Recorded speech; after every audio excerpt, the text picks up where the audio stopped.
Je suis heureux de savoir que enfin la montagne a bougé. Quand je disais la montagne a bougé, c'est la FADOC, donc la Fédération des groupes de l'âge d'or du Québec, qui est j'allais dire une entité unique à travers de l'Amérique du Nord. C'est probablement le plus puissant lobby qui regroupe l'ensemble des groupes de l'âge d'or à travers tout le Québec. Ça représente un groupe de pression absolument extraordinaire. Et la Fédération de l'âge d'or du Québec est capable de faire autre chose que des parties de bingo et des voyages organisés. Ils sont un partenaire majeur au sein du gouvernement pour ce qui est de l'émergence des lois qu'il y a à faire aux aînés, mais aussi de toute la problématique et de tout ce qui concerne les questions sociales, juridiques et même politiques au niveau des aînés. Et aujourd'hui, enfin, la Fédération de l'âge d'or du Québec s'est prononcée. Elle est outrée et elle est scandalisée par rapport à ce qui se passe actuellement dans les CHSLD. Et je me suis rendu compte que ce serait extrêmement facile de régler le problème. Il y a ce qu'on appelle un rapport de ratio. Donc, un ratio, ce qu'on a besoin par rapport à tant de personnes, j'ai besoin d'une préposée, à tant de personnes, j'ai besoin d'une infirmière, etc., etc.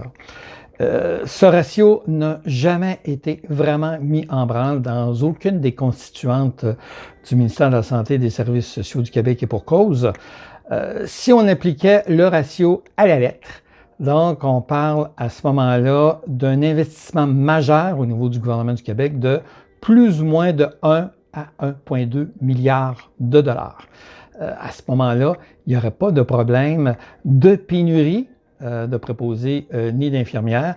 Les ratios étant respectés, il y aurait en masse de personnes pour s'occuper de nos aînés. Mais encore là, la problématique que j'y vois et je suis aussi responsable moi-même en tant que citoyen ici au Québec que l'ensemble des autres citoyens du Québec et je dirais de la société québécoise en général. Là, je pense surtout j'allais dire la génération des 20 à 50 ans. Donc, la solution qu'on s'était donnée il y a plusieurs années, c'était excusez l'expression, et je ne serais pas très gentil, de parquer les personnes âgées dans des espèces de mouroirs en s'arrangeant que ça ne soit pas très dispendieux et qu'on oublie vraiment, là, on met sur le bouton off et puis le gouvernement fera le restant. Malheureusement, ça ne se passe pas tout à fait de même.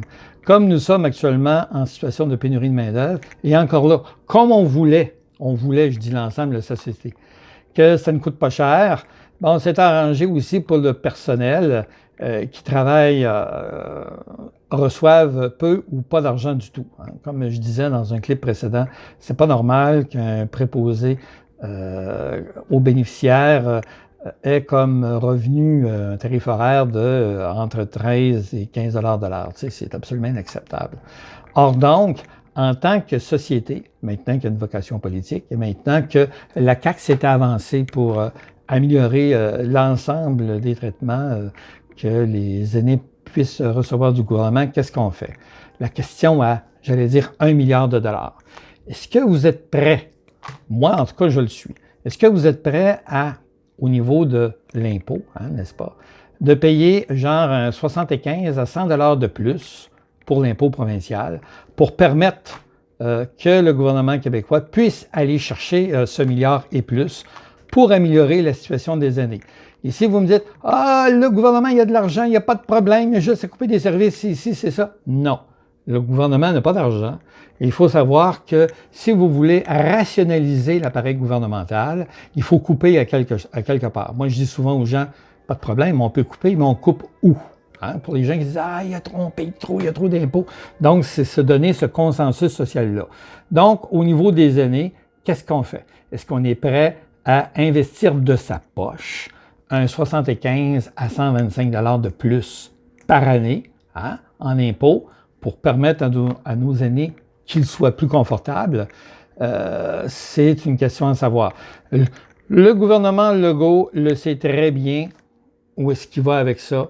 Il sait très bien que s'il accepte cette problématique-là, cette proposition-là d'investir massivement dans les aînés, il ne faut pas se cacher, ça va nous coûter très cher. Et comme la population, tiens, je m'installe mes lunettes, on est vraiment dans le live, comme la population vieillit. Donc, j'ai parlé d'investir un montant immédiat de 1 milliard, mais il y aura des montants supplémentaires qui seront mis.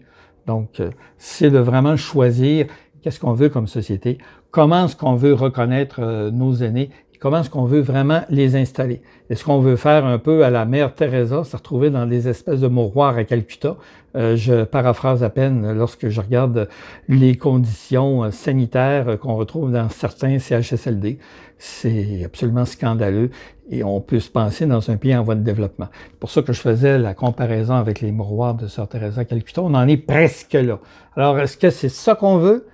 Ou encore, on veut vraiment améliorer le sort de nos aînés? Mais comme je vous ai dit, à ça, il y a un coût, et il y a un coût très important. Je pense que poser la question, c'est d'y répondre. Donc, je lâche le mot. Qu'est-ce que vous en pensez? Vous pouvez tout simplement dire « j'aime » si vous avez vu mon clip et le pouce en l'air, ou encore de répondre. Je pense qu'en tant que société, ça vaut vraiment la peine de se poser ces questions.